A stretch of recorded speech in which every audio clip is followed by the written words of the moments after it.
ਖਬਰਾਂ ਦੇ ਬੁਲੇਟਿਨ ਦੇ ਸਪਾਂਸਰ ਨੇ ਰੀਅਲਟਰ ਗੁਰਜਤਿੰਦਰ ਸਿੰਘ ਰੰਧਾਵਾ। ਹਰ ਤਰ੍ਹਾਂ ਦੀ ਪ੍ਰਾਪਰਟੀ ਖਰੀਦਣ ਤੇ ਵੇਚਣ ਲਈ ਤੁਸੀਂ ਕਾਲ ਕਰ ਸਕਦੇ ਹੋ।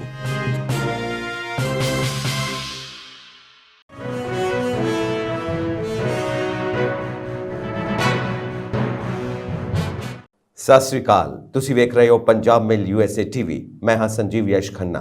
खबरों के बुलेटिन दे विच स्वागत। सब तो पहला चोणवीआं खबरां। रिपब्लिकनस का कहना है कि बाइडन ते हमला करन दा इह वड्डा मौका है। इजराइल ते हमास दे हमले बारे बोले ट्रंप, कहा जे मैं राष्ट्रपति हुंदा तां अजिहा नहीं हुंदा। हमास खिलाफ जंग दौरान गोला बारूद लैके पहला अमरीकी जहाज पहुंचा इजराइल। मैक्सीको विच तूफान लीडिया ने दिती दस्तक, लोकां लई चेतावनी जारी। यूक्रेन नूं होर ज्यादा गोला बारूद भेज रहा है कनेडा, बिल ब्लेयर। न्यूजीलैंड विच भारतीय सैलानियों की रिकॉर्ड गिणती, आंकड़े होए जारी। विदेश मंत्रालय ने बनाया कंट्रोल रूम, फिलिस्तीन विच रह रहे भारतीयों लई एमरजेंसी नंबर जारी। हुण खबरां विस्तार दे विच।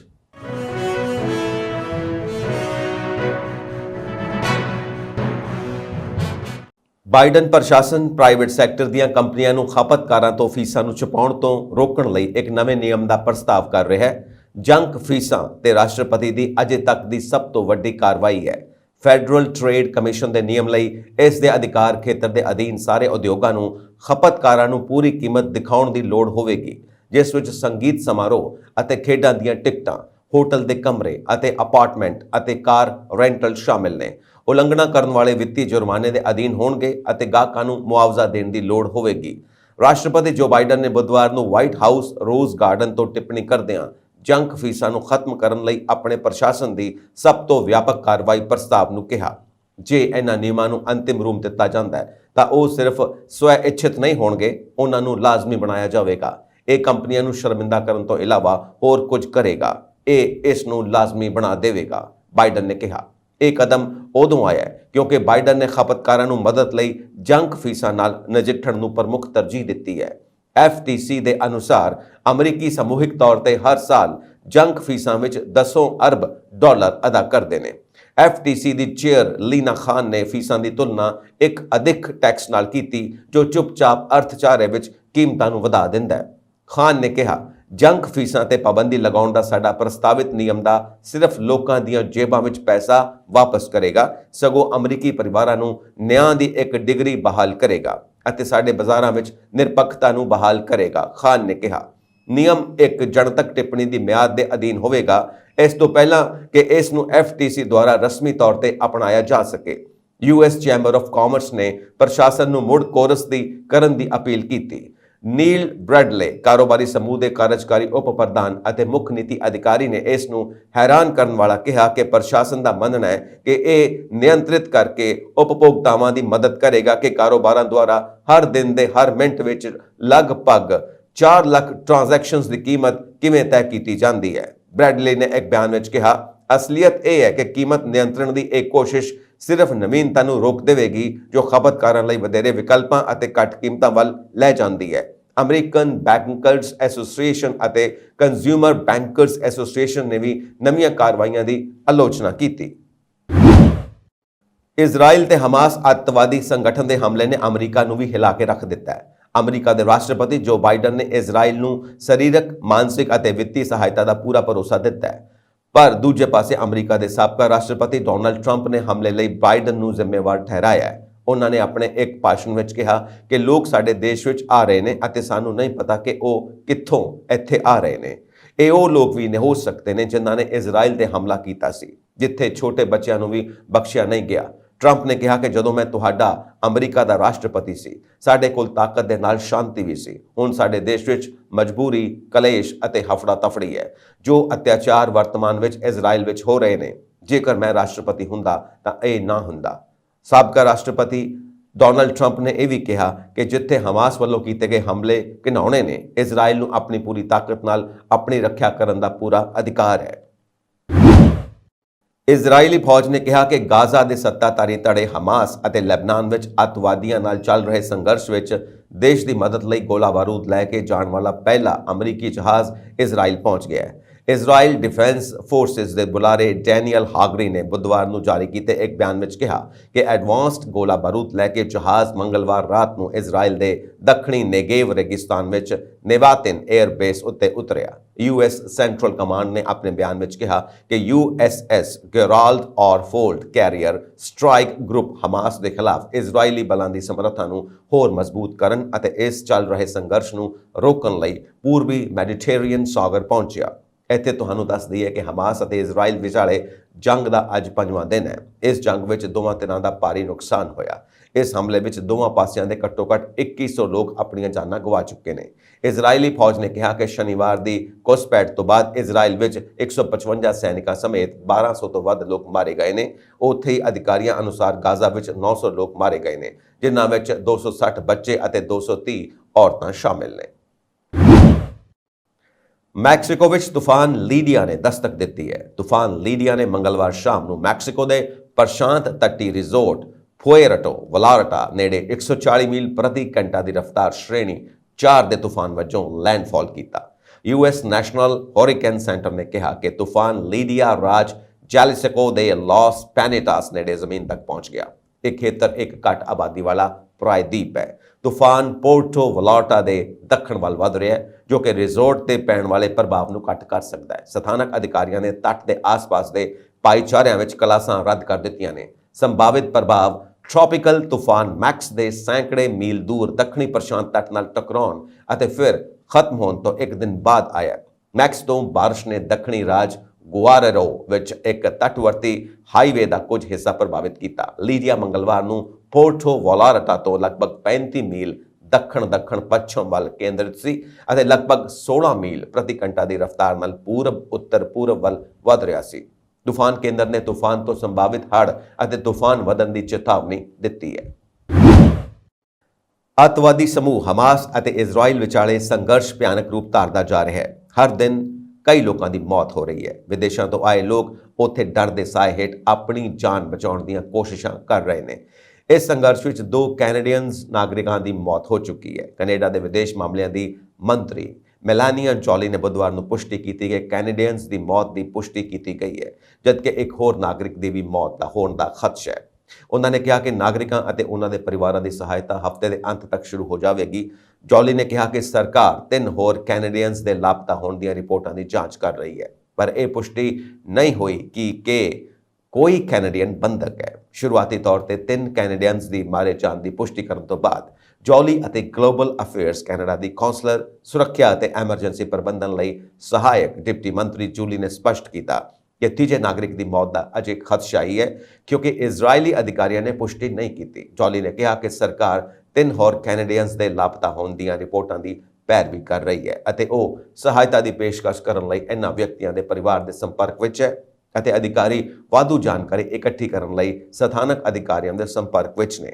ਉਹਨਾਂ ਇਸ ਗੱਲ ਦੀ ਪੁਸ਼ਟੀ ਨਹੀਂ ਕੀਤੀ ਕਿ ਕੋਈ ਕੈਨੇਡੀਅਨ ਬੰਧਕ ਹੈ, ਕਿਉਂਕਿ ਉਹ ਅਜਿਹਾ ਕਰਕੇ ਉਹਨਾਂ ਦੀ ਜਾਨ ਨੂੰ ਖਤਰੇ ਵਿੱਚ ਨਹੀਂ ਪਾਉਣਾ ਚਾਹੁੰਦੇ। ਹਾਲਾਂਕਿ ਮੰਤਰੀ ਨੇ ਸੰਕੇਤ ਦਿੱਤਾ ਕਿ ਕੈਨੇਡਾ ਇਜ਼ਰਾਈਲ ਵਿੱਚ ਬੰਧਕਾਂ ਦੇ ਮੁੱਖ ਵਰਤਾਰੇ ਨਾਲ ਸੰਪਰਕ ਵਿੱਚ ਹੈ ਅਤੇ ਇਜ਼ਰਾਈਲ ਵਿੱਚ ਜ਼ਮੀਨੀ ਅਧਿਕਾਰੀਆਂ ਦਾ ਸਮਰਥਨ ਕਰਨ ਲਈ ਮਾਹਰਾਂ ਦੀ ਇੱਕ ਟੀਮ ਭੇਜੇਗਾ ਜੋ ਬੰਧਕਾਂ ਦੀ ਗੱਲਬਾਤ ਵਿੱਚ ਰੁੱਝੇ ਹੋਏ ਹਨ। ਤਾਜ਼ਾ ਫੈਡਰਲ ਅੰਕੜਿਆਂ ਮੁਤਾਬਿਕ ਇਜ਼ਰਾਈਲ ਵਿੱਚ 4249 ਕੈਨੇਡੀਅਨ ਰਜਿਸਟਰਡ ਨੇ ਅਤੇ ਗਾਜ਼ਾ ਅਤੇ ਵੈਸਟ ਬੈਂਕ ਵਿੱਚ 476 ਕੈਨੇਡੀਅਨ ਰਜਿਸਟਰਡ ਨੇ। ਹਮਾਸ ਦੇ ਹਮਲਿਆਂ ਦੀ ਨਿੰਦਾ ਕਰਦੇ ਹੋਏ ਅਤੇ ਹਿੰਸਾ ਨੂੰ ਖਤਮ ਕਰਨ ਅਤੇ ਬੰਧਕਾਂ ਨੂੰ ਰਿਹਾ ਕਰਨ ਦੀ ਮੰਗ ਕਰਦੇ ਹੋਏ ਮੰਤਰੀ ਨੇ ਇਜ਼ਰਾਈਲ ਹਮਾਸ ਯੁੱਧ ਤੇ ਤਾਜ਼ਾ ਜਾਣਕਾਰੀ ਪ੍ਰਦਾਨ ਕਰਨ ਲਈ chief of defence staff vein air ਨਾਲ ਗੱਲਬਾਤ ਕੀਤੀ। ਜੰਗ ਦੇ 5ਵੇਂ ਦਿਨ ਅੱਤਵਾਦੀ ਸਮੂਹ ਹਮਾਸ ਦੇ ਇਜ਼ਰਾਈਲ ਵਿੱਚ ਘੁਸਪੈਠ ਅਤੇ ਇਜ਼ਰਾਈਲੀ ਜਵਾਬੀ ਹਮਲੇ ਦੁਆਰਾ ਸ਼ੁਰੂ ਹੋਈ ਲੜਾਈ ਨੇ ਕੈਨੇਡੀਅਨ ਨਾਗਰਿਕਾਂ ਸਮੇਤ ਹਜ਼ਾਰਾਂ ਲੋਕਾਂ ਨੂੰ ਮਾਰਿਆ ਅਤੇ ਕਈ ਲੋਕ ਉੱਥੇ ਫਸੇ ਹੋਏ ਨੇ। ਹੁਣ ਤੱਕ ਜਿਨ੍ਹਾਂ 2 ਕੈਨੇਡੀਅਨਸ ਦੀ ਮੌਤ ਦੀ ਪੁਸ਼ਟੀ ਹੋਈ ਹੈ, ਉਹਨਾਂ ਵਿੱਚ ਵੈਨਕੂਵਰ ਤੋਂ 22 ਸਾਲਾ ਬੇਨ ਮਿਜ਼ੋਰਾਚੀ ਅਤੇ ਮੌਂਟਰੀਅਲ ਤੋਂ 33 ਸਾਲਾ ਅਲੈਗਜ਼ੈਂਡਰ ਲੁਕ ਸ਼ਾਮਿਲ ਨੇ। ਜੋਲੀ ਨੇ ਕਿਹਾ ਕਿ ਕੈਨੇਡਾ ਆਪਣੇ ਨਾਗਰਿਕਾਂ ਨੂੰ ਸੁਰੱਖਿਅਤ ਲਿਆਉਣ ਲਈ ਇਸ ਹਫ਼ਤੇ ਦੇ ਅਖੀਰ ਤੱਕ ਏਅਰ ਲਿਫਟਿੰਗ ਸ਼ੁਰੂ ਕਰੇਗਾ। ਕੈਨੇਡੀਅਨ ਆਰਮਡ ਫੋਰਸਿਸ 에ਅਰਕ੍ਰਾਫਟ ਉਹਨਾਂ ਲੋਕਾਂ ਨੂੰ ਸਟਲ ਕਰੇਗਾ ਜੋ ਤੇਲ ਅਵੀਵ ਤੋਂ एथन्स तक ਖੇਤਰ ਛੱਡਣ ਦੀ ਕੋਸ਼ਿਸ਼ ਕਰ ਰਹੇ ਨੇ। एथन्स ਤੋਂ ਇੱਕ 에ਅਰ ਕੈਨੇਡਾ ਦਾ ਜਹਾਜ਼ ਅਤੇ ਚਾਲਕ ਦਲ ਕੈਨੇਡੀਅਨਸ ਨੂੰ ਇਸ ਦੇਸ਼ ਵਿੱਚ ਵਾਪਸ ਲਿਆਵੇਗਾ। ਇਹਨਾਂ ਉਡਾਨਾਂ ਲਈ 2 CC-150 에ਅਰਬੇਸ ਪੋਲਾਇਸ ਮਿਲਟਰੀ 에ਅਰਕ੍ਰਾਫਟ ਵਰਤੇ ਜਾਣਗੇ। ਕੈਨੇਡਾ ਦੇ ਰੱਖਿਆ ਮੰਤਰੀ ਬਿਲ ਬਲੇਅਰ ਨੇ ਬੁੱਧਵਾਰ ਨੂੰ ਬ੍ਰੈਸਲਜ਼ ਵਿੱਚ ਐਲਾਨ ਕੀਤਾ ਕਿ ਕੈਨੇਡਾ ਯੂਕਰੇਨ ਨੂੰ ਹੋਰ ਜ਼ਿਆਦਾ ਗੋਲਾ ਬਾਰੂਦ ਭੇਜ ਰਿਹਾ ਹੈ, ਜਿਸ ਵਿੱਚ ਤੋਪਖਾਨੇ ਦੇ ਗੋਲੇ ਅਤੇ ਜਹਾਜ਼ ਬੰਬ ਸ਼ਾਮਿਲ ਨੇ। ਨਵੇਂ ਪੈਕੇਜ ਦਾ ਐਲਾਨ ਉਹਨਾਂ ਸਹਿਯੋਗੀਆਂ ਦੀ ਨਿਯਮਿਤ ਬੈਠਕ ਦੀ ਸ਼ੁਰੂਆਤ ਵਿੱਚ ਕੀਤੀ ਗਈ ਹੈ ਜੋ ਪੂਰਬੀ ਯੂਰਪੀ ਦੇਸ਼ ਨੂੰ ਰੂਸੀ ਫੌਜਾਂ ਦੇ ਪੂਰਨ ਪੱਧਰ ਤੇ ਹਮਲੇ ਦਾ ਸਾਹਮਣਾ ਕਰਨ ਵਿੱਚ ਮਦਦ ਕਰ ਰਹੇ ਨੇ। ਇਸ ਪੈਕੇਜ ਵਿੱਚ 155 ਮਿਲੀਮੀਟਰ ਤੋਪਖਾਨੇ ਦੇ ਗੋਲਾ ਬਾਰੂਦ ਦੇ 2000 ਰਾਉਂਡ ਗੋਲੇ ਸ਼ਾਮਿਲ ਨੇ, ਜਿਸ ਵਿੱਚ ਇੱਕ ਹੀ ਹਾਫਿਜ਼ਰ ਤੋਂ ਫਾਇਰ ਕੀਤੇ ਜਾਣੇ ਸਨ। ਇਸ ਤੋਂ ਇਲਾਵਾ ਦੇਸ਼ ਦੇ ਫੌਜੀ ਜਹਾਜ਼ ਦੁਆਰਾ ਨਜ਼ਦੀਕੀ ਹਵਾਈ ਸਹਾਇਤਾ ਮਿਸ਼ਨਾਂ ਵਿੱਚ ਇਸਤੇਮਾਲ ਕੀਤੇ 1000 ਪਾਉਂਡ ਦੇ 277 ਬੰਬ ਹੋਣਗੇ। ਜੰਗ ਦੀ ਸਮੱਗਰੀ ਕੈਨੇਡੀਅਨ ਫੌਜ ਦੇ ਮੌਜੂਦਾ ਭੰਡਾਰ ਚੋਂ ਭੇਜੀ ਜਾਵੇਗੀ। ਪਿਛਲੇ ਕੁਝ ਹਫ਼ਤਿਆਂ ਵਿੱਚ ਹਾਊਸ ਆਫ ਕਾਮਨਸ ਕਮੇਟੀ ਨੇ ਸੁਣਿਆ ਕਿ ਕਿਵੇਂ ਕੈਨੇਡਾ ਅਤੇ ਸਹਿਯੋਗੀ ਦੇਸ਼ਾਂ ਵਿੱਚ ਅਸਲੇ ਦਾ ਭੰਡਾਰ ਘਟ ਰਿਹਾ ਹੈ ਅਤੇ ਜੋ ਦਾਨ ਦਿੱਤਾ ਜਾ ਰਿਹਾ ਹੈ ਉਸ ਨੂੰ ਪੂਰਾ ਕਰਨ ਲਈ ਉਤਪਾਦਨ ਵਿੱਚ ਵਾਧਾ ਨਹੀਂ ਹੋਇਆ। ਯੂਕਰੇਨੀ ਫੌਜ ਪ੍ਰਤੀ ਦਿਨ ਵੱਖ-ਵੱਖ ਕੈਲੀਬਰਾਂ ਦੇ ਲਗਭਗ 5000 ਤੋਪਖਾਨੇ ਦੇ ਗੋਲੇ ਦਾਗ ਰਹੇ ਨੇ। ਅਮਰੀਕਾ ਪ੍ਰਤੀ ਮਹੀਨਾ 20000 ਤੋਂ ਵੱਧ ਨਵੇਂ ਗੋਲੇ ਦਾ ਉਤਪਾਦਨ ਕਰ ਰਿਹਾ ਹੈ, ਜਦੋਂ ਕਿ ਕੈਨੇਡਾ 3000 ਤੋਂ ਵੱਧ 155 ਮਿਲੀਮੀਟਰ ਦੇ ਗੋਲੇ ਦਾ ਉਤਪਾਦਨ ਕਰ ਰਿਹਾ ਹੈ, ਜੋ ਕਿ ਵੱਡੇ ਹਾਵਿਟਜ਼ਰਾਂ ਵਿੱਚ ਵਰਤੀ ਜਾਂਦੀ ਸਭ ਤੋਂ ਆਮ ਕਿਸਮ ਹੈ। ਨਵੇਂ ਦਾਨ ਦਾ ਮਤਲਬ ਹੈ ਕਿ ਕੈਨੇਡਾ ਨੇ ਯੂਕਰੇਨ ਨੂੰ 10,155 ਮਿਲੀਮੀਟਰ ਗੋਲੇ ਅਤੇ 7.62 ਮਿਲੀਮੀਟਰ ਛੋਟੇ ਹਥਿਆਰਾਂ ਦੇ ਲਗਭਗ 20 ਲੱਖ ਰਾਉਂਡ ਪ੍ਰਦਾਨ ਕੀਤੇ। ਤੁਸੀਂ ਸਰ ਜੇ ਲਾਸਟ ਲਾਈਨ ਰਹਿਣ ਵੀ ਦਿਓ ਤਾਂ ਕੋਈ ਪ੍ਰੋਬਲਮ ਨਹੀਂ। ਇਹ ਨਵੇਂ ਦਾਨ ਦਾ ਮਤਲਬ ਆਪਾਂ ਰਹਿਣ ਹੀ ਦਿੰਦੇ ਹਾਂ। ਸਭ ਤੋਂ ਆਮ ਕਿਸਮ ਦੇ ਨੇ, ਇੱਥੋਂ ਤੱਕ ਲੈ ਲਓ because this is more technical for military warfares. New Zealand ਆਉਣ ਵਾਲੇ ਭਾਰਤੀ ਸੈਲਾਨੀਆਂ ਦੀ ਗਿਣਤੀ ਅਗਸਤ ਮਹੀਨੇ 70,100 ਦੇ ਰਿਕਾਰਡ ਪੱਧਰ ਤੇ ਪਹੁੰਚ ਗਈ। ਦੇਸ਼ ਦੀ ਅੰਕੜਾ ਏਜੰਸੀ ਵੱਲੋਂ ਬੁੱਧਵਾਰ ਨੂੰ ਜਾਰੀ ਕੀਤੇ ਗਏ ਅੰਕੜਿਆਂ ਵਿੱਚ ਇਸ ਸੰਬੰਧੀ ਜਾਣਕਾਰੀ ਦਿੱਤੀ ਗਈ। ਸਟੇਟਸ ਔਨ ਜ਼ੈਡ ਮੁਤਾਬਿਕ ਆਸਟ੍ਰੇਲੀਆ, ਅਮਰੀਕਾ, ਯੂਕੇ ਅਤੇ ਚੀਨ ਤੋਂ ਬਾਅਦ ਭਾਰਤ ਨਿਊਜ਼ੀਲੈਂਡ ਵਿੱਚ ਵਿਦੇਸ਼ੀ ਸੈਲਾਨੀਆਂ ਦਾ 5ਵਾਂ ਸਭ ਤੋਂ ਵੱਡਾ ਸਰੋਤ ਹੈ। ਇੱਕ ਸਰੋਤ ਵਜੋਂ ਭਾਰਤ ਦੀ ਰੈਂਕਿੰਗ 2003 ਵਿੱਚ 19ਵੇਂ, 2013 ਵਿੱਚ 10ਵੇਂ ਅਤੇ 2019 ਵਿੱਚ 9ਵੇਂ ਸਥਾਨ ਤੇ ਹੌਲੀ-ਹੌਲੀ ਵਧੀ ਹੈ। ਏਜੰਸੀ ਦੇ ਜਨਸੰਖਿਆ ਸੰਕੇਤਕ ਮੈਨੇਜਰ ਤਹਿਸੀਨ ਇਸਲਾਮ ਨੇ ਕਿਹਾ, ਅਗਸਤ 2023 ਸਾਲ ਵਿੱਚ ਭਾਰਤ ਤੋਂ ਆਉਣ ਵਾਲੇ 10 ਵਿੱਚੋਂ 6 ਸੈਲਾਨੀ ਦੋਸਤਾਂ ਅਤੇ ਰਿਸ਼ਤੇਦਾਰਾਂ ਨੂੰ ਮਿਲਣ ਆਏ ਸਨ, ਜਦੋਂ ਕਿ 2003 ਵਿੱਚ 10 ਵਿੱਚੋਂ 3 ਸਨ। ਏਜੰਸੀ ਮੁਤਾਬਿਕ ਇਹ ਨਿਊਜ਼ੀਲੈਂਡ ਵਿੱਚ ਰਹਿਣ ਵਾਲੀ ਵੱਧ ਰਹੀ ਭਾਰਤੀ ਆਬਾਦੀ ਅਤੇ ਭਾਰਤ ਨਾਲ ਸੰਬੰਧਾਂ ਨੂੰ ਦਰਸਾਉਂਦਾ ਹੈ। ਕੁੱਲ ਮਿਲਾ ਕੇ ਅਗਸਤ 2023 ਵਿੱਚ 2,06,800 ਵਿਦੇਸ਼ੀ ਸੈਲਾਨੀ ਆਏ ਸਨ, ਜਾਂ ਅਗਸਤ 2019 ਵਿੱਚ ਪ੍ਰੀ ਕੋਵਿਡ ਪੱਧਰ ਦਾ 82% ਸੀ। ਤੁਲਨਾਤਮਕ ਤੌਰ ਤੇ ਅਗਸਤ 2022 ਵਿੱਚ ਵਿਦੇਸ਼ੀ ਸੈਲਾਨੀਆਂ ਦੀ ਆਮਦ 1,29,800 ਸੀ, ਜਾਂ ਅਗਸਤ 2019 ਦੇ ਪੱਧਰ ਦਾ 52% ਸੀ। ਜੁਲਾਈ ਅਗਸਤ 2019 ਦੇ ਮੁਕਾਬਲੇ ਜੁਲਾਈ ਅਤੇ ਅਗਸਤ 2023 ਵਿੱਚ ਲਗਭਗ 14,000 ਹੋਰ ਵਿਦੇਸ਼ੀ ਸੈਲਾਨੀ ਅਮਰੀਕਾ ਤੋਂ ਆਏ, ਜੋ ਨਿਊਜ਼ੀਲੈਂਡ ਅਤੇ ਆਸਟ੍ਰੇਲੀਆ ਦੁਆਰਾ ਆਯੋਜਿਤ ਫੀਫਾ ਮਹਿਲਾ ਵਿਸ਼ਵ ਕੱਪ 2023 ਦੇ ਨਾਲ ਮੇਲ ਖਾਂਦਾ ਸੀ। ਗਾਜ਼ਾ ਪੱਟੀ ਵਿੱਚ ਇਜ਼ਰਾਈਲ ਦੀ ਬੰਬਾਰੀ ਪੂਰੇ ਜ਼ੋਰਾਂ ਨਾਲ ਜਾਰੀ ਹੈ। ਇਜ਼ਰਾਈਲੀ ਹਵਾਈ ਸੈਨਾ ਨੇ ਤਾਜ਼ਾ ਜਾਣਕਾਰੀ ਵਿੱਚ ਕਿਹਾ ਕਿ ਉਸ ਦੇ ਲੜਾਕੂ ਜਹਾਜ਼ਾਂ ਨੇ ਗਾਜ਼ਾ ਵਿੱਚ ਇਸਲਾਮਿਕ ਯੂਨੀਵਰਸਿਟੀ ਤੇ ਬੰਬਾਰੀ ਕੀਤੀ ਹੈ। ਇਜ਼ਰਾਈਲੀ ਹਵਾਈ ਸੈਨਾ ਦਾ ਦਾਅਵਾ ਹੈ ਕਿ ਇਹ ਯੂਨੀਵਰਸਿਟੀ ਹਮਾਸ ਦੇ ਇੰਜੀਨੀਅਰਾਂ ਨੂੰ ਸਿਖਲਾਈ ਦੇਣ ਦਾ ਇੱਕ ਵੱਡਾ ਅੱਡਾ ਹੈ। ਇਜ਼ਰਾਈਲੀ ਹਵਾਈ ਸੈਨਾ ਨੇ ਦਾਅਵਾ ਕੀਤਾ ਕਿ ਇਸ ਯੂਨੀਵਰਸਿਟੀ ਵਿੱਚ ਹਮਾਸ ਦੇ ਇੰਜੀਨੀਅਰਾਂ ਨੂੰ ਸਿਖਲਾਈ ਦਿੱਤੀ ਗਈ ਸੀ। ਫੌਜ ਨੇ ਕਿਹਾ ਕਿ ਹੁਣੇ-ਹੁਣੇ ਇੱਕ ਲੜਾਕੂ ਜਹਾਜ਼ ਨੇ ਯੂਨੀਵਰਸਿਟੀ ਕੈਂਪਸ ਤੇ ਹਮਲਾ ਕੀਤਾ। ਇਜ਼ਰਾਈਲ ਦਾ ਦਾਅਵਾ ਹੈ ਕਿ ਇਹ ਯੂਨੀਵਰਸਿਟੀ ਗਾਜ਼ਾ ਲਈ ਸਿਆਸੀ ਅਤੇ ਫੌਜੀ ਇਕਾਈ ਵਜੋਂ ਕੰਮ ਕਰ ਰਹੀ ਸੀ। ਟ੍ਰੇਨਿੰਗ ਲੈਣ ਤੋਂ ਬਾਅਦ ਇੰਜੀਨੀਅਰ ਹਮਾਸ ਲਈ ਹਥਿਆਰ ਬਣਾਉਂਦੇ ਸਨ। ਇਜ਼ਰਾਈਲੀ ਫੌਜ ਨੇ ਆਪਣੇ ਅਧਿਕਾਰਿਤ ਟਵਿੱਟਰ ਅਕਾਊਂਟ ਤੋਂ ਇਸ ਬੰਬ ਧਮਾਕੇ ਦੀਆਂ ਤਸਵੀਰਾਂ ਜਾਰੀ ਕੀਤੀਆਂ ਨੇ। ਇਜ਼ਰਾਈਲ ਡਿਫੈਂਸ ਫੋਰਸ ਨੇ ਆਪਣੇ ਟਵਿੱਟਰ ਅਕਾਊਂਟ ਤੋਂ ਤਸਵੀਰਾਂ ਜਾਰੀ ਕਰਦੇ ਹੋਏ ਕਿਹਾ ਕਿ ਹਮਾਸ ਨੇ ਸਿੱਖਿਆ ਦੇ ਕੇਂਦਰ ਨੂੰ ਤਬਾਹੀ ਦੇ ਕੇਂਦਰ ਵਿੱਚ ਬਦਲ ਦਿੱਤਾ ਹੈ। ਕੁਝ ਸਮਾਂ ਪਹਿਲਾਂ ਸਾਡੀ ਫੌਜ ਨੇ ਹਮਾਸ ਦੇ ਉਸ ਅਹਿਮ ਹਿੱਸੇ ਨੂੰ ਨਿਸ਼ਾਨਾ ਬਣਾਇਆ ਜੋ ਉਹਨਾਂ ਦਾ ਸਿਆਸੀ ਅਤੇ ਫੌਜੀ ਕੇਂਦਰ ਬਣ ਗਿਆ ਸੀ।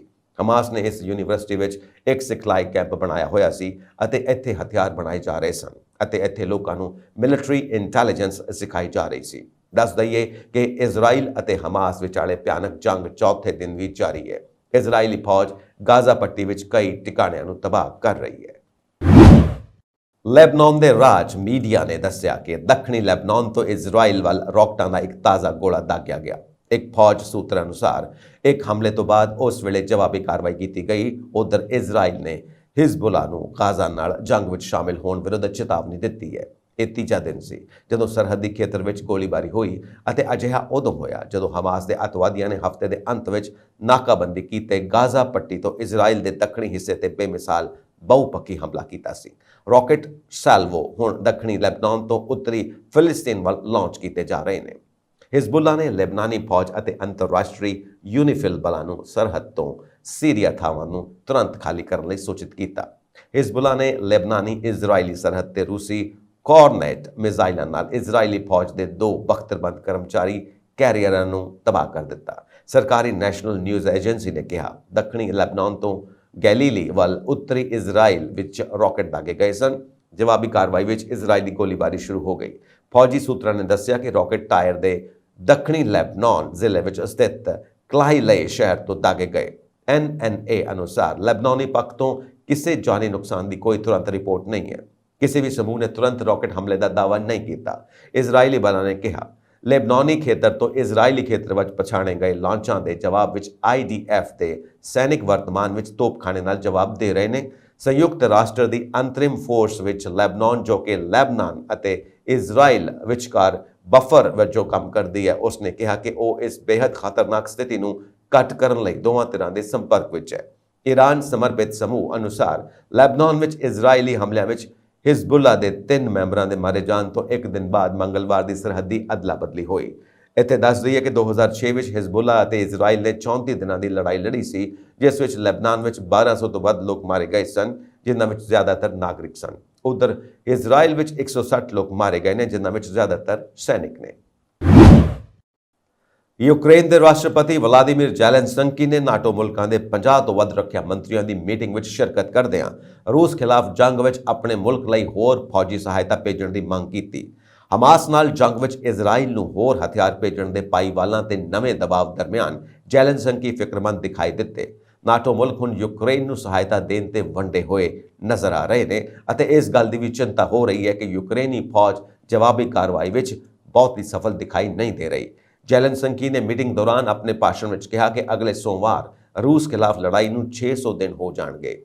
ਅੱਜ ਕੋਈ ਵੀ ਪੱਕੇ ਤੌਰ ਤੇ ਨਹੀਂ ਆਖ ਸਕਦਾ ਕਿ ਯੂਕਰੇਨ ਨੂੰ ਆਪਣੀ ਆਜ਼ਾਦੀ ਅਤੇ ਪਛਾਣ ਦੀ ਰੱਖਿਆ ਲਈ ਹੋਰ ਕਿੰਨੇ ਦਿਨ ਬਚਾਓ ਕਰਨਾ ਪਵੇਗਾ, ਪਰ ਇਹ ਯਕੀਨ ਨਾਲ ਆਖਿਆ ਜਾ ਸਕਦਾ ਕਿ ਪੁਤਿਨ ਯੂਕਰੇਨ ਤੇ ਕਬਜ਼ਾ ਨਹੀਂ ਕਰ ਸਕੇਗਾ। ਦੂਜਾ, ਰੂਸ ਹਥਿਆਰਾਂ ਦੀ ਨਵੀਂ ਦੌੜ ਵਿੱਚ ਸ਼ਾਮਿਲ ਨਹੀਂ ਹੋ ਸਕਦਾ। ਤੀਜਾ, ਲੋਕਤੰਤਰ ਇਸ ਜੰਗ ਨੂੰ ਜਿੱਤ ਸਕਦਾ ਹੈ। ਨਾਟੋ ਹੈੱਡਕੁਆਰਟਰ ਵਿੱਚ ਜ਼ੈਲੈਂਸਕੀ ਨੇ ਇਜ਼ਰਾਈਲੀ ਜੰਗ ਦਾ ਜ਼ਿਕਰ ਕੀਤਾ ਅਤੇ ਕਿਹਾ ਕਿ ਯੂਕਰੇਨ ਇਸ ਦੁਖਾਂਤ ਨੂੰ ਸਮਝਦਾ ਹੈ। ਉਹਨਾਂ ਕਿਹਾ ਕਿ ਯੂਕਰੇਨ ਨੇ ਹਵਾ ਰੱਖਿਆ ਪ੍ਰਣਾਲੀਆਂ ਅਤੇ ਲੰਬੀ ਦੂਰੀ ਦੀਆਂ ਮਿਜ਼ਾਈਲਾਂ ਦੀ ਲੋੜ ਹੈ ਤਾਂ ਜੋ ਰੂਸ ਨੂੰ ਆਪਣੀ ਧਰਤੀ ਤੋਂ ਕੱਢਿਆ ਜਾ ਸਕੇ। ਉਹਨਾਂ ਨਾਲ ਬਰੁਸਲਜ਼ ਪੁੱਜੇ ਅਮਰੀਕਾ ਰੱਖਿਆ ਮੰਤਰੀ ਲੋਇਡ ਆਸਟਿਨ ਨੇ ਪੱਤਰਕਾਰਾਂ ਨਾਲ ਗੱਲਬਾਤ ਕਰਦਿਆਂ ਕਿਹਾ ਕਿ ਯੂਕਰੇਨ ਨੂੰ ਹਮਾਇਤ ਲਗਾਤਾਰ ਜਾਰੀ ਰਹੇਗੀ। ਉਹਨਾਂ ਕਿਹਾ ਕਿ ਭਾਈਵਾਲੀ ਛੇਤੀ ਹੀ ਕੀਵ ਨੂੰ ਹੋਰ ਹਥਿਆਰਬੰਦ ਦੇਣ ਦਾ ਐਲਾਨ ਕਰੇਗੀ। ਨਾਟੋ ਦੀ ਮੀਟਿੰਗ ਨੂੰ ਸੰਬੋਧਨ ਕਰਦਿਆਂ ਆਸਟਿਨ ਨੇ ਕਿਹਾ ਕਿ ਯੂਕਰੇਨ ਜੰਗ ਵਿੱਚ ਮਜ਼ਬੂਤੀ ਨਾਲ ਟੱਕਰ ਦੇ ਰਿਹਾ ਹੈ। ਜ਼ੈਲੈਂਸਕੀ ਨੇ ਆਸਟਿਨ ਅਤੇ ਅਮਰੀਕੀ ਹਵਾਈ ਸੈਨਾ ਦੇ ਜਨਰਲ ਸੀ ਕਾਊ ਬ੍ਰਾਊਨ ਨਾਲ ਵੀ ਮੀਟਿੰਗ ਕੀਤੀ। ਭਾਰਤ ਨੇ ਜਾਰੀ ਕੀਤੀ ਹੈਲਪਲਾਈਨ।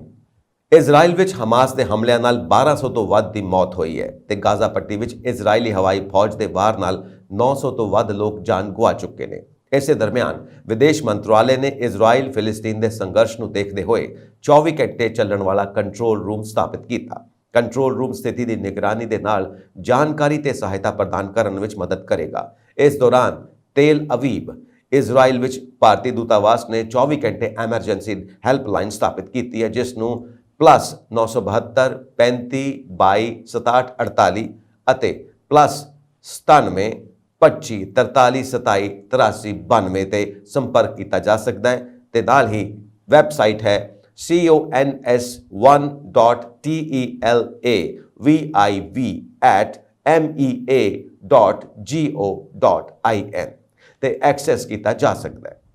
ਰਾਮਲੱਲਾ ਕੋਲ ਭਾਰਤ ਦੇ ਪ੍ਰਤੀਨਿਧੀ ਦਫ਼ਤਰ ਨੇ 24 ਘੰਟੇ ਦੀ ਐਮਰਜੈਂਸੀ ਹੈਲਪਲਾਈਨ ਵੀ ਸਥਾਪਿਤ ਕੀਤੀ ਹੈ, ਜਿਸ ਨਾਲ ਸੰਪਰਕ ਵੇਰਵੇ ਮੁਤਾਬਿਕ ਐਕਸੈਸ ਕੀਤਾ ਜਾ ਸਕਦਾ ਹੈ। +970 59 29 16 418 WhatsApp ਨੰਬਰ ਤੇ ਵੈਬਸਾਈਟ ਹੈ rep.ramallah@mea.gov.in। ਇਜ਼ਰਾਈਲ ਵਿੱਚ ਭਾਰਤੀ ਦੂਤਾਵਾਸ ਸੰਜੀਵ ਸਿੰਗਲਾ ਨੇ ਆਪਣੇ ਸੰਦੇਸ਼ ਵਿੱਚ ਕਿਹਾ ਕਿ ਇਜ਼ਰਾਈਲ ਵਿੱਚ ਸਾਡੇ ਸਾਥੀ ਭਾਰਤੀ ਨਾਗਰਿਕਾਂ ਨੂੰ ਇਹ ਭਰੋਸਾ ਦਿਵਾਉਂਦਾ ਹੈ ਕਿ ਦੂਤਘਰ ਤੁਹਾਡੀ ਸੁਰੱਖਿਆ ਤੇ ਕਲਿਆਣ ਲਈ ਲਗਾਤਾਰ ਕੰਮ ਕਰ ਰਿਹਾ ਹੈ। ਅਸੀਂ ਬਹੁਤ ਮੁਸ਼ਕਿਲ ਸਮੇਂ ਤੋਂ ਲੰਘ ਰਹੇ ਹਾਂ, ਪਰ ਕਿਰਪਾ ਕਰਕੇ ਸ਼ਾਂਤ ਤੇ ਅਲਰਟ ਰਹੋ ਤੇ ਸਥਾਨਕ ਸੁਰੱਖਿਆ ਦਿਸ਼ਾ ਨਿਰਦੇਸ਼ਾਂ ਦਾ ਪਾਲਣ ਕਰੋ। ਅਸੀਂ ਤੁਹਾਡੀ ਮਦਦ ਲਈ ਇੱਥੇ ਹਾਂ। ਅਸੀਂ ਸਥਿਤੀ ਦੀ ਬਾਰੀਕੀ ਨਾਲ ਨਿਗਰਾਨੀ ਕਰ ਰਹੇ ਹਾਂ। ਮੁੱਖ ਮੰਤਰੀ ਭਗਵੰਤ ਮਾਨ ਨੇ ਅੱਜ ਮੱਧ ਪ੍ਰਦੇਸ਼ ਵਿੱਚ ਚੋਣ ਰੈਲੀਆਂ ਨੂੰ ਸੰਬੋਧਨ ਕਰਦਿਆਂ ਆਪ ਨੂੰ ਵੋਟਾਂ ਪਾਉਣ ਦੀ ਅਪੀਲ ਕੀਤੀ। ਉਹਨਾਂ ਕਿਹਾ ਕਿ ਮੱਧ ਪ੍ਰਦੇਸ਼ ਸਣੇ ਪੂਰੇ ਦੇਸ਼ ਵਿੱਚ ਅੱਛੇ ਦਿਨ ਕਦੇ ਆਏ ਨਹੀਂ। ਉਹਨਾਂ ਕਿਹਾ ਕਿ ਆਪ ਸਰਕਾਰ ਬਣਨ ਤੇ ਸੂਬੇ ਦੇ ਵਿੱਚ ਵਿਕਾਸ ਦੇ ਸੱਚੇ ਦਿਨ ਜ਼ਰੂਰ ਆਣਗੇ, ਜਿਸ ਵਿੱਚ ਜੋ ਕਿਹਾ ਜਾਏਗਾ ਉਹ ਕਰਕੇ ਦਿਖਾਇਆ ਜਾਏਗਾ। ਉਹਨਾਂ ਨੇ ਵਿਧਾਨ ਸਭਾ ਹਲਕਾ ਸਿਰਮੌਰ ਦੇ ਮਾਊਗੰਜ ਵਿੱਚ ਹਾਜ਼ਰੀਨ ਨੂੰ ਸੰਬੋਧਨ ਕਰਦਿਆਂ ਸੂਬੇ ਦੀ ਭਾਜਪਾ ਸਰਕਾਰ ਦੇ ਨਿਸ਼ਾਨਾ ਸਾਧਿਆ। ਉਹਨਾਂ ਨੇ ਕਿਹਾ ਕਿ ਭਾਜਪਾ ਸਰਕਾਰ ਨੇ ਸੂਬੇ ਵਿੱਚ ਲੁੱਟ ਤੇ ਭ੍ਰਸ਼ਟਾਚਾਰ ਤੋਂ ਇਲਾਵਾ ਹੋਰ ਕੁਝ ਨਹੀਂ ਕੀਤਾ। ਸ਼੍ਰੀ ਮਾਨ ਨੇ ਕਿਹਾ ਕਿ ਪ੍ਰਧਾਨ ਮੰਤਰੀ ਨਰਿੰਦਰ ਮੋਦੀ ਨੇ ਦੇਸ਼ ਦੇ ਲੋਕਾਂ ਨੂੰ ਗੁੰਮਰਾਹ ਕੀਤਾ ਹੈ। ਉਹਨਾਂ ਕਿਹਾ ਕਿ ਆਮ ਆਦਮੀ ਪਾਰਟੀ ਭਾਜਪਾ ਵਾਂਗ ਜੁਮਲੇਬਾਜ਼ੀ ਨਹੀਂ ਕਰਦੀ। ਉਹਨਾਂ ਨੇ ਪੰਜਾਬ ਸਰਕਾਰ ਦੀ 1.5 ਸਾਲਾਂ ਦੀ ਕਾਰਗੁਜ਼ਾਰੀ ਦੀ ਮੱਧ ਪ੍ਰਦੇਸ਼ ਦੇ ਲੋਕਾਂ ਸਾਹਮਣੇ ਜ਼ਿਕਰ ਚਰਚਾ ਕੀਤੀ। ਉਹਨਾਂ ਕਿਹਾ ਕਿ ਪੰਜਾਬ ਵਿੱਚ ਆਪ ਸਰਕਾਰ ਨੂੰ ਹੁਣ ਤੱਕ 37,000 ਤੋਂ ਵੱਧ ਨੌਜਵਾਨਾਂ ਨੂੰ ਸਰਕਾਰੀ ਨੌਕਰੀਆਂ ਦਿੱਤੀਆਂ ਨੇ ਅਤੇ 28,000 ਦੇ ਕਰੀਬ ਕੱਚੇ ਮੁਲਾਜ਼ਮਾਂ ਨੂੰ ਰੈਗੂਲਰ ਕੀਤਾ ਹੈ। ਸੂਬੇ ਦੇ 90% ਘਰਾਂ ਨੂੰ ਮੁਫਤ ਬਿਜਲੀ ਦਿੱਤੀ ਜਾਂਦੀ ਹੈ। ਭਗਵੰਤ ਮਾਨ ਨੇ ਕਿਹਾ ਕਿ ਦੇਸ਼ ਭਰ ਵਿੱਚ ਭਾਜਪਾ ਤੇ ਹੋਰ ਸਿਆਸੀ ਪਾਰਟੀਆਂ ਵਿੱਚ ਪਰਿਵਾਰਵਾਦ ਹਾਵੀ ਹੈ। ਸ਼੍ਰੀ ਮਾਨ ਨੇ ਕਿਹਾ ਕਿ ਮੱਧ ਪ੍ਰਦੇਸ਼ ਨੂੰ ਡਬਲ ਇੰਜਨ ਵਾਲੀ ਸਰਕਾਰ ਦੀ ਨਹੀਂ, ਸਗੋਂ ਕੇਜਰੀਵਾਲ ਦੀ ਨਵੀਂ ਇੰਜਨ ਵਾਲੀ ਸਰਕਾਰ ਦੀ ਲੋੜ ਹੈ, ਜੋ ਵਿਕਾਸ ਲਈ ਕੰਮ ਕਰੇਗੀ। ਬਠਿੰਡਾ ਦੀ ਲੈਂਡ ਅਲਾਟਮੈਂਟ ਕੇਸ ਵਿੱਚ ਫਸੇ ਪੰਜਾਬ ਦੇ ਸਾਬਕਾ ਵਿੱਤ ਮੰਤਰੀ ਤੇ ਭਾਜਪਾ ਆਗੂ ਮਨਪ੍ਰੀਤ ਬਾਦਲ ਦੀ ਭਾਲ ਵਿੱਚ ਵਿਜੀਲੈਂਸ ਬਿਊਰੋ ਨੇ ਉਹਨਾਂ ਦੇ ਰਿਸ਼ਤੇਦਾਰਾਂ ਤੇ ਸ਼ਿਕੰਜਾ ਕੱਸਣਾ ਸ਼ੁਰੂ ਕਰ ਦਿੱਤਾ ਹੈ। ਬੁੱਧਵਾਰ ਸ਼ਾਮ ਤਕਰੀਬਨ 4 ਵਜੇ ਵਿਜੀਲੈਂਸ ਨੇ ਚੰਡੀਗੜ੍ਹ ਦੇ ਸੈਕਟਰ 7 ਸਥਿਤ ਮਨਪ੍ਰੀਤ ਬਾਦਲ ਦੇ ਸਾਲੇ ਜੈਜੀਤ ਸਿੰਘ ਜੌਹਲ ਉਰਫ ਜੋਜੋ ਦੇ ਘਰ 2 ਘਰਾਂ ਤੇ ਰੇਡ ਮਾਰੀ। ਹਾਲਾਂਕਿ ਇਸ ਸੰਬੰਧੀ ਵਿਜੀਲੈਂਸ ਨੇ ਦੇਰ ਸ਼ਾਮ ਤੱਕ ਕੋਈ ਅਧਿਕਾਰਿਤ ਬਿਆਨ ਜਾਰੀ ਨਹੀਂ ਕੀਤਾ। ਦੂਜੇ ਪਾਸੇ FIR ਦਰਜ ਹੋਣ ਤੋਂ ਬਾਅਦ ਵਿਜੀਲੈਂਸ ਦੀਆਂ ਟੀਮਾਂ ਕਈ ਦਿਨਾਂ ਤੋਂ ਫਰਾਰ ਚੱਲ ਰਹੇ ਮਨਪ੍ਰੀਤ ਦੀ ਭਾਲ ਵਿੱਚ ਲਗਾਤਾਰ ਛਾਪੇਮਾਰੀ ਕਰ ਰਹੀਆਂ ਨੇ। ਵਿਜੀਲੈਂਸ ਦੀ ਟੀਮ ਬੁੱਧਵਾਰ ਸ਼ਾਮ 4 ਵਜੇ ਦੇ ਕਰੀਬ ਸਰਚ ਵਾਰੰਟ ਲੈ ਕੇ ਜੋਜੋ ਦੇ ਘਰ ਪਹੁੰਚੀ। ਉਹਨਾਂ ਜਾਂਦੇ ਹੀ ਜੋਜੋ ਦੇ ਘਰ ਦੇ ਕਮਰਿਆਂ ਦੀ ਤਲਾਸ਼ੀ ਲਈ। ਵਿਜੀਲੈਂਸ ਨੇ ਇਹ ਰੇਡ ਸੈਕਟਰ 7 ਵਿੱਚ ਜੋਜੋ ਦੇ ਮਕਾਨ ਨੰਬਰ 1622 ਅਤੇ 1625 ਵਿੱਚ ਕੀਤੀ। ਸੂਤਰਾਂ ਦਾ ਦਾਅਵਾ ਹੈ ਕਿ ਇਸ ਛਾਪੇਮਾਰੀ ਵਿੱਚ ਵਿਜੀਲੈਂਸ ਨੂੰ ਜੋਜੋ ਦੇ ਘਰੋਂ ਕੁਝ ਨਹੀਂ ਮਿਲਿਆ। ਵਿਜੀਲੈਂਸ ਟੀਮ ਤਲਾਸ਼ੀ ਲੈਣ ਤੋਂ ਬਾਅਦ ਵਾਪਸ ਪਰਤ ਗਈ। ਦੱਸ ਦਈਏ ਕਿ ਭ੍ਰਸ਼ਟਾਚਾਰ ਦੇ ਮਾਮਲੇ ਵਿੱਚ ਫਸੇ ਮਨਪ੍ਰੀਤ ਬਾਦਲ ਨੂੰ ਗ੍ਰਿਫਤਾਰ ਕਰਨ ਲਈ ਪੰਜਾਬ ਤੋਂ ਇਲਾਵਾ ਹੋਰ ਕਈ ਸੂਬਿਆਂ ਵਿੱਚ ਵੀ ਵਿਜੀਲੈਂਸ ਵੱਲੋਂ ਛਾਪੇਮਾਰੀ ਕੀਤੀ ਜਾ ਰਹੀ ਹੈ। ਮਨਪ੍ਰੀਤ ਨੇ ਗ੍ਰਿਫਤਾਰੀ ਤੋਂ ਬਚਣ ਲਈ ਹਾਈ ਕੋਰਟ ਵਿੱਚ ਅਗਾਊਂ ਜ਼ਮਾਨਤ ਪਟੀਸ਼ਨ ਦਾਇਰ ਕੀਤੀ ਹੈ। ਡਰੱਗਸ ਮਾਮਲੇ ਵਿੱਚ ਗ੍ਰਿਫਤਾਰ ਕਾਂਗਰਸ ਵਿਧਾਇਕ ਸੁਖਪਾਲ ਖਹਿਰਾ ਨੂੰ ਲੈ ਕੇ ਵੱਡਾ ਖੁਲਾਸਾ ਹੋਇਆ। 2015 ਵਿੱਚ DIG ਫਿਰੋਜ਼ਪੁਰ ਅਮਰ ਸਿੰਘ ਚਾਹਲ ਦੀ ਅਗਵਾਈ ਹੇਠ ਬਣੀ SIT ਦੀ ਰਿਪੋਰਟ ਦੇ ਐਕਸਕਲੂਸਿਵ ਜਾਣਕਾਰੀ ਮਿਲੀ ਹੈ। 2015 ਦੀ SIT ਰਿਪੋਰਟ ਨੂੰ ਮੌਜੂਦਾ SIT ਨੇ ਆਧਾਰ ਬਣਿਆ।